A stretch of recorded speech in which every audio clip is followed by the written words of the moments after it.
to Green TV, the show that focuses on independent Green Party and Green Party candidates, and positive Green New Deal eco-solutions for the economy, solar jobs, wind jobs, geothermal jobs, rail jobs, weatherization jobs, conservation jobs, efficiency jobs. On the show with us today is Gail Parker, the state vice chair of the Independent Green Party of Virginia, and Joseph P. Oddo, the state chairman of the Independent Green Party of Virginia. Thank you both for being here, and full disclosure, we've been big pals for many years and we've worked together many years, and that'll be obvious in the course of the show. Joe, please tell the audience first off, let's tell your story, Joe. Where were you born? Where'd you grow up?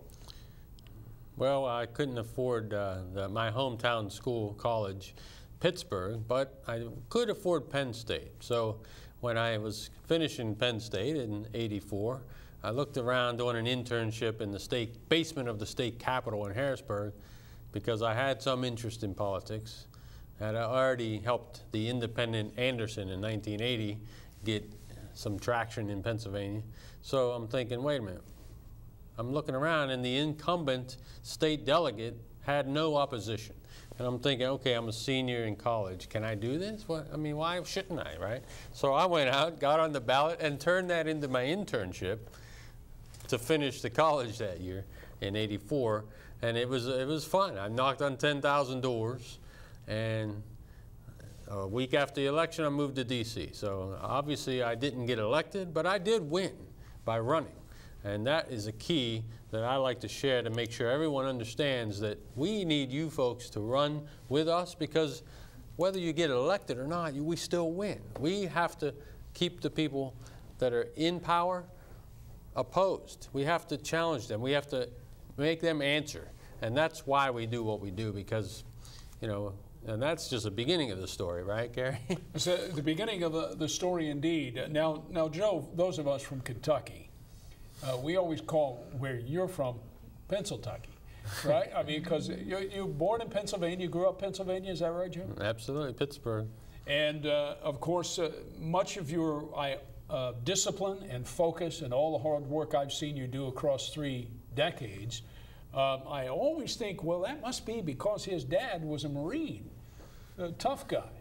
Well, there's some things I learned and some things I learned not to do. So, but yeah, we had a really good blue-collar work ethic in the city of Pittsburgh, and where the steel mills were shutting down when I lived there, and it was hard to see up close and personal, and you realize that the role that the local government does play is sometimes even much bigger than the role that the federal and the state government plays, because there were movements afoot in the city while the steel mills were shutting down, that the citizens were getting together and the steel mill workers were getting together and trying to buy the mills that they worked at so they could keep their jobs.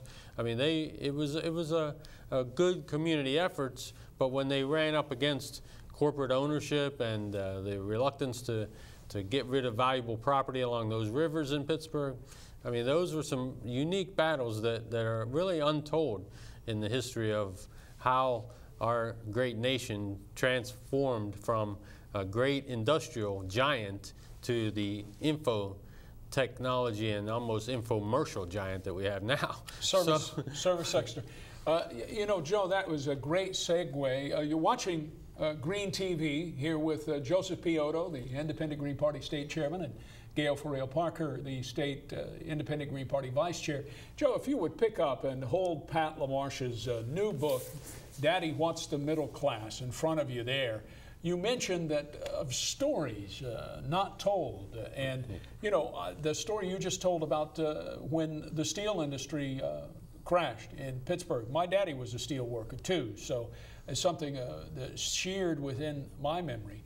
This book by Pat LaMarche, Daddy What's the Middle Class, tells so many stories just like that aren't addressed or aren't recalled in our body politic or in the media as we should, that we learn valuable lessons from this. Listening to your story about what happened there in Pittsburgh, you learn that folks can band together and have a positive impact whether it's in business or in the political realm. So you came to D.C. after college and to Virginia, and you pretty much stayed. Yes, I've been here 30 years now, and you know, the sales and sales management practice, becoming a writer, those are the things I did professionally. But you always have that back burning itch with a degree in public policy. I said, well, I got to use this somehow, right? So, you know, we just kept running for office when we had the opportunity, and next thing you know, I bump into you out there getting signatures, and run into Gail, and we say, well, we can take on a state race, you know. And you know, we learn so much while we're out there, not knowing better, but we're out there doing it anyway. and it's just wonderful experiences. And yeah, it was great to, I mean, because some of the experiences you run into are people like Pat LaMarche here, who wrote this book. She was running for vice president of the Green Party, and she came to D.C. to challenge Dick Cheney to come out of his mansion to hold a debate with her right there at the park next to his house. I mean, she was touring homeless shelters all around the country that year. And we, as a country, she writes in this book the stories of how embarrassed we should be as a country for some of the things we've let happen. So that's why these are the kind of books, and these are the kind of people that are so vital to keeping civic organization and community development being active in the realm of political activity and what's going on with your world. I mean, this is why Pat LaMarche is a great American, because of this book and a couple others, I think she's. Well, yes, go ahead, Gail. Yes, another good book by Pat LaMarche is Left Out in America. And I must say that what the independent Greens lack in money, we make up with in grit and determination. So Pat LaMarche is a great read, and you should check it out. Left Out in America tells the story that Joe was just saying when Pat ran as the Green Party nominee for vice president in 2004. She toured homeless shelters throughout the United States. But this is not your Green Party campaign is much different from the two larger party campaigns. Pat LaMarche stayed in homeless shelters with homeless people all across the United States. And as a result of that, Pat LaMarche wrote in Left Out in America and Daddy, What's the Middle Class? Stories about firsthand experience with the homeless and the suffering, and the duty and the responsibility that we all have to our fellow citizens of service for political office. Now, Joe, let's go to the founding of the Independent Green Party of Virginia. You came up with so many of the fundamentals of the Independent Green Party of Virginia.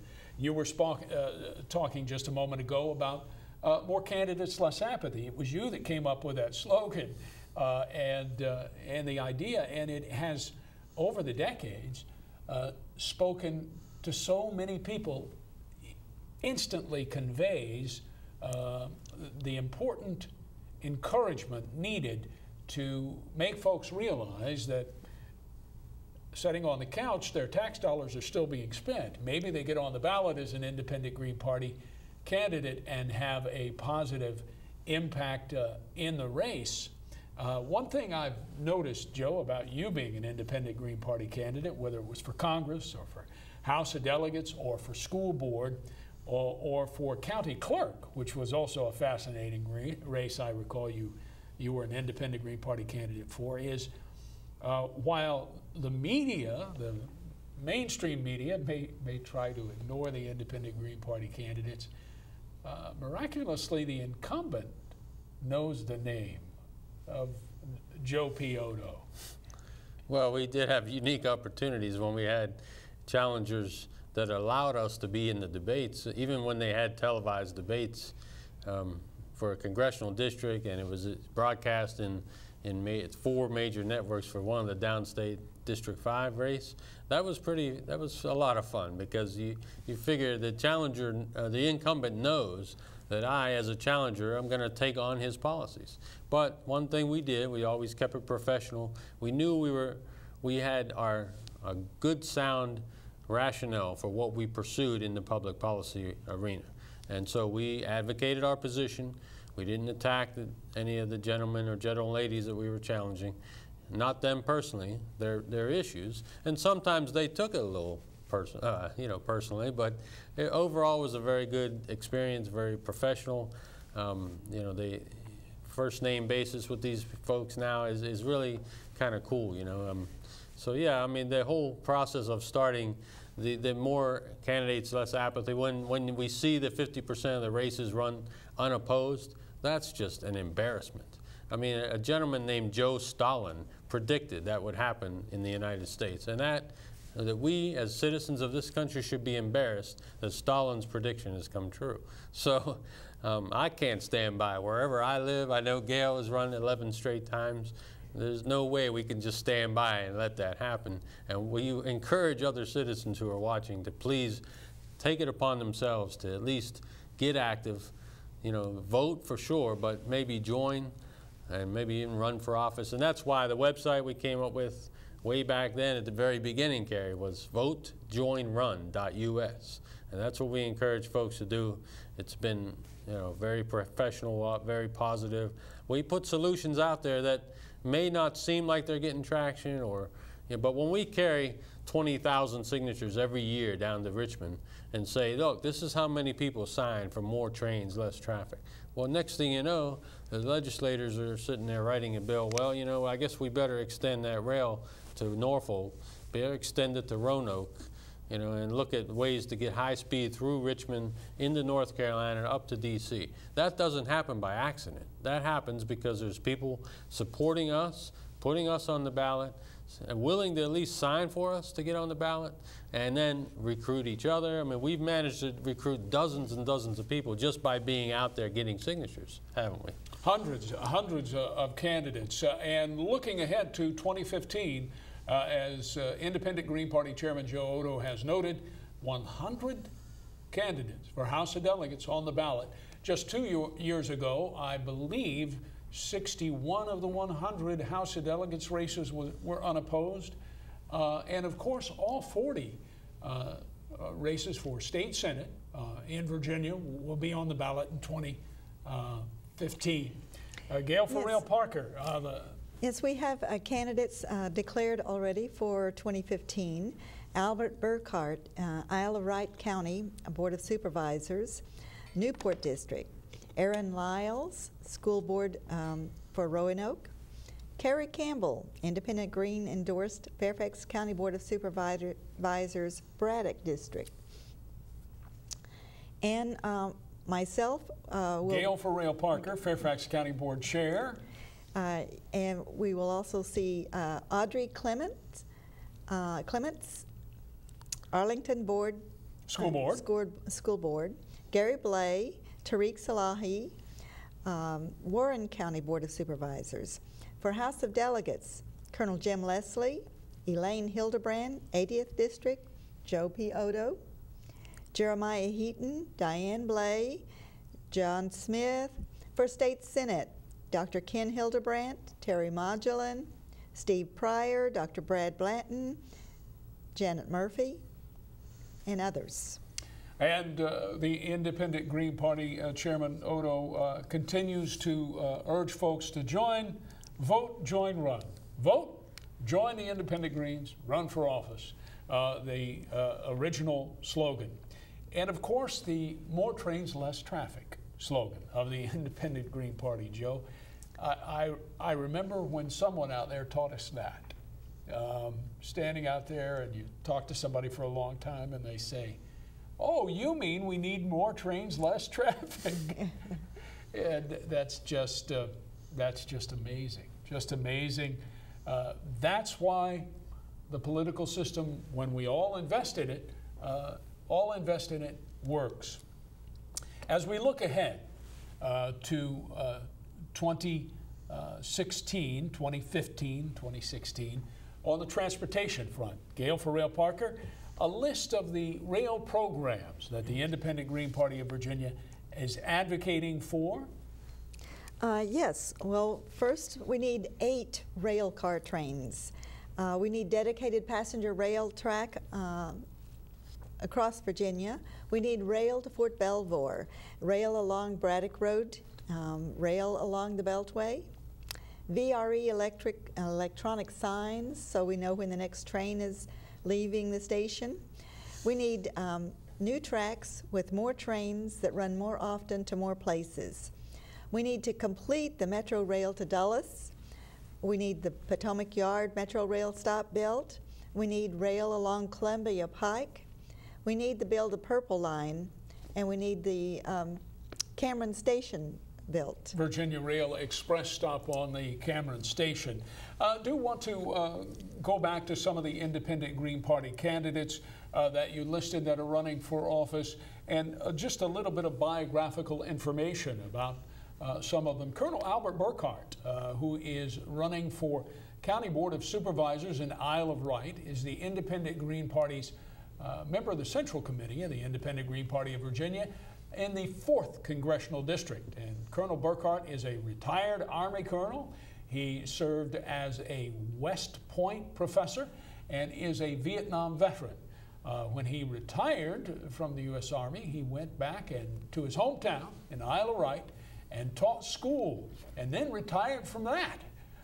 And now heads up the volunteer fire department in Isle of Wight. I spoke earlier today with Colonel Albert Burkhart, and Albert told me that his main platform issue in Isle of Wight County will be the light rail. And of course, as we all know, Albert's advocated for that for a couple of decades. The other person you mentioned there is the Reverend Aaron Lyles. Reverend Lyles is 22 years old, a husband and a father. Aaron Lyles is the state Young Independent Greens chairman, and he's running for school board in Botetourt County. Just some of the independent Greens who are already nominated and or endorsed for office coming up in 2015. Well, let's not forget two very important members of the Central Committee of this fine independent Green Party that we have. We have Miss Parker here, who is now running for her 11th straight time. Now this, you can't underestimate the value of this, because back when she started this, we didn't really know her then either, but man, we found someone with some drive and determination. And when she got on the ballot in '06, she made a difference in that race for U.S. Senate, because the Senate actually changed hands. And some people may attest to that, to being the votes that the other parties would have liked to have had. So then we have, of course, Mr. Carey Campbell, who's running for Board of Supervisors, and this gentleman's been on the community board. Is it the neighborhood board you're on? The whole resume. Joe, thank you very much for that. I've been elected to the North Springfield Civic Association board, of course, member of the North Springfield PTA, Air Force vet, accountant. Gail and I have served on the Fairfax Federation of Civics Associations, Transportation and Budget Committees. Both veterans, I might add. Ms. Parker, Air Force veteran, retired budget analyst, correct? Right.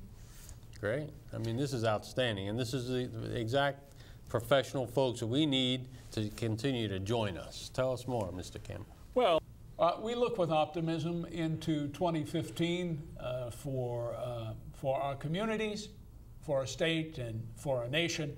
And of course, that's why we all get out and work every day to do our patriotic duty. Now, Gail, you've listed all of our candidates there. You've listed the rail, and of course, we want to thank the crew that makes all of this possible, make Green TV possible. Yes, we'd like to thank our volunteers, Carey Rafter, the director, Maddie Garcia, Happy Garcia, Tremaine Johnson, and Ryan Watson. Without these volunteers, Green TV would not be possible. Thank you all for tuning in. Chairman Joe Oddo, looking ahead now to 2016, the Green Party candidates that are out there being talked about for president. Anybody stand out in your view?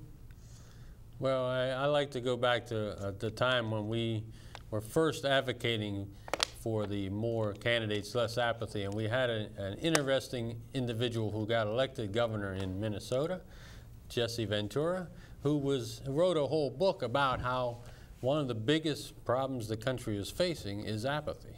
And so this is a gentleman I would like to see. I don't know. You'd like to see Jesse? I had the pleasure of talking and being in touch with former governor, former Minnesota Jesse Ventura, weightlifter, wrestler, movie star, a mountain of a man. And he was, of course, a Special Forces guy in the Navy SEALs.